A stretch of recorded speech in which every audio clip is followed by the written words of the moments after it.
Hi everyone, welcome to Vlog Unscripted. It's Astoria, and I'm so happy that you're here with me today. I'd like to talk to you about something I heard on TED Talks. I was listening to Yogi Dada Muktanada, and he was giving a talk about consciousness as the final frontier. And I really enjoyed it. I hope that when you have a chance, you'll take the time out to see it. Now, I want to preface it by saying that I don't align myself necessarily with any religion.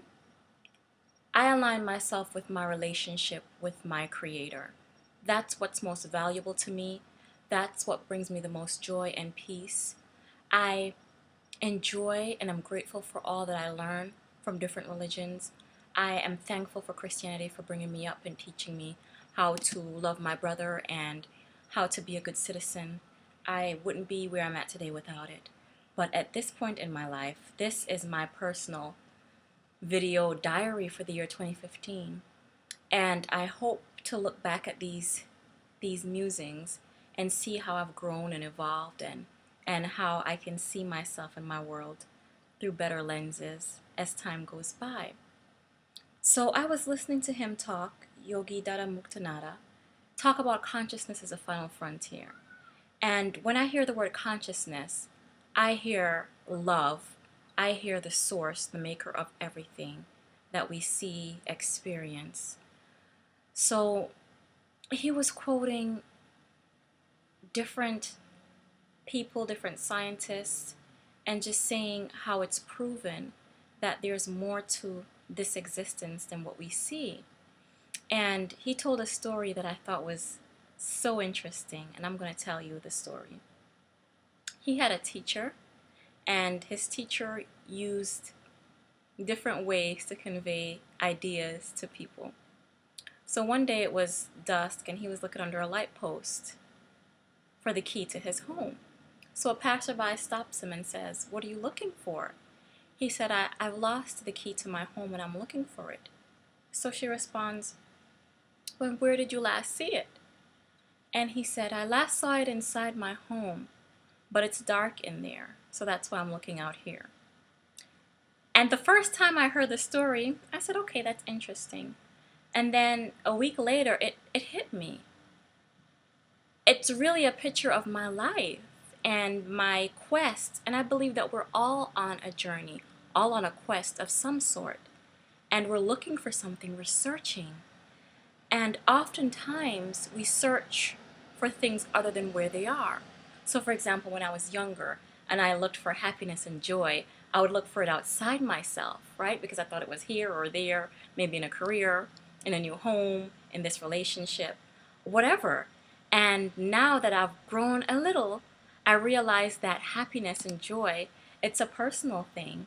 And that's such a powerful thing to realize, because then you own your experience. You own your happiness and your joy and your peace. You create it. And no matter what circumstance you're going through, no matter how someone else would perceive that circumstance as negative or hard or harsh, you get to choose your happiness in that situation. So you could be happy in the middle of anything. When I think about the great leader Nelson Mandela, and I think about the years that he was incarcerated, and I read and I listen to great leaders, even Dr. Wayne Dyer, talk about Nelson Mandela's incarceration. Sorry, I've got stuff passing by outside. But I hear stories of his incarceration, and one thing that makes his story so compelling and so loved is the fact that under harsh, terrible circumstances, he was able to go within and touch his source and touch and experience happiness and peace. And you can tell that he experienced it by the way he interacted with his outside world. So when I look at my own life and I look at where I'm at spiritually and where I'm at emotionally, I can judge things and say to myself, okay, you did this. Why? Why did this upset you? Why did you react the way you did? I can look within and see wonderful, beautiful stuff in there. And then sometimes I look within and I see things that are just, ugh, I didn't know that was in there. But I'm so thankful that I've seen it. And I'm so hopeful that it will work itself out. And that as the days and weeks and moments go by of my life, that I'll be able to look again and not see it anymore and see a better self there. So consciousness is just this beautiful idea. And Dada Muktanada was talking about Max Planck and how he wrote in the early 1900s about consciousness being behind everything, and that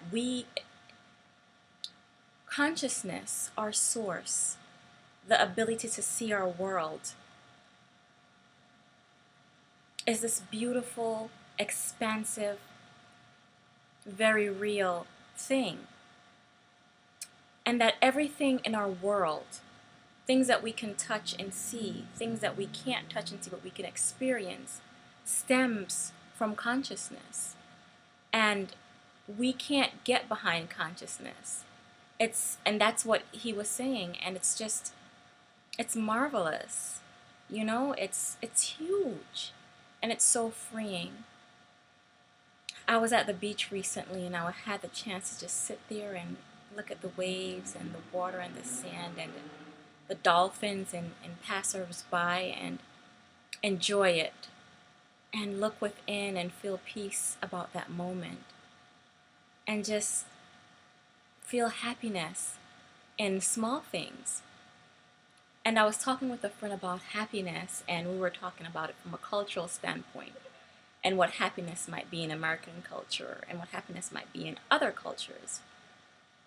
And it is different. And it's different on a micro level. Happiness is different on an individual level. What makes you happy? But then in a collective sense, when you think about we're all connected and the rhythm of life, happiness is an inside job that we create, that we put our finger on and say, this makes me happy. There's so many things that seem so small right now, but they're huge to me, that I find and experience joy in, and I'm grateful to have that perspective. So I think consciousness, a large part of it, really is about perspective. We all have the capacity to experience a high level of consciousness. As the late Sydney Banks said, the philosopher, consciousness is our ability to enjoy creation, but also consciousness, from my understanding, is also the creator, the creation. So it's multidimensional to me when I think about it. When I talk from a three principles perspective, to not have there be any confusion, I say mind, or I reference mind as my creator, and I reference consciousness as the way I see life. But when I just speak of it in conversation, it just all kind of melds together in this beautiful collage of peace. I am so grateful for my life experience, the moments, the pain, the joy, the aha moments. They've all brought me to this wonderful place that is the now. They have all allowed me to see the now in multidimensional ways and experience life on a deeper level. There is a duality to life. There are two sides to every coin. There is a joy and the happiness and the achievement. And then there are those moments, those valley moments, those dark moments. My teenager, when he was a little boy, I brought home a flashlight from work one day, and he wanted to play with it. So in his beauty and his innocence, he said, "Mom, turn on the dark." You know, so we can turn on the light. We have that power, and we also have the power to turn on the dark, where we go to a place that is sometimes not pleasant, but with that duality of the dark and the light. Ooh, midnight, my cat just scared me. She just jumped up from behind the couch. Come here, say hi. Say hi. Come. Let go of the couch. Okay, she's camera shy today. But yes, consciousness is a beautiful thing. I'm grateful for the understanding that I have. I know that it's small, but it's mine, and I appreciate it, and I'm grateful. You take care. Be blessed. Mwah.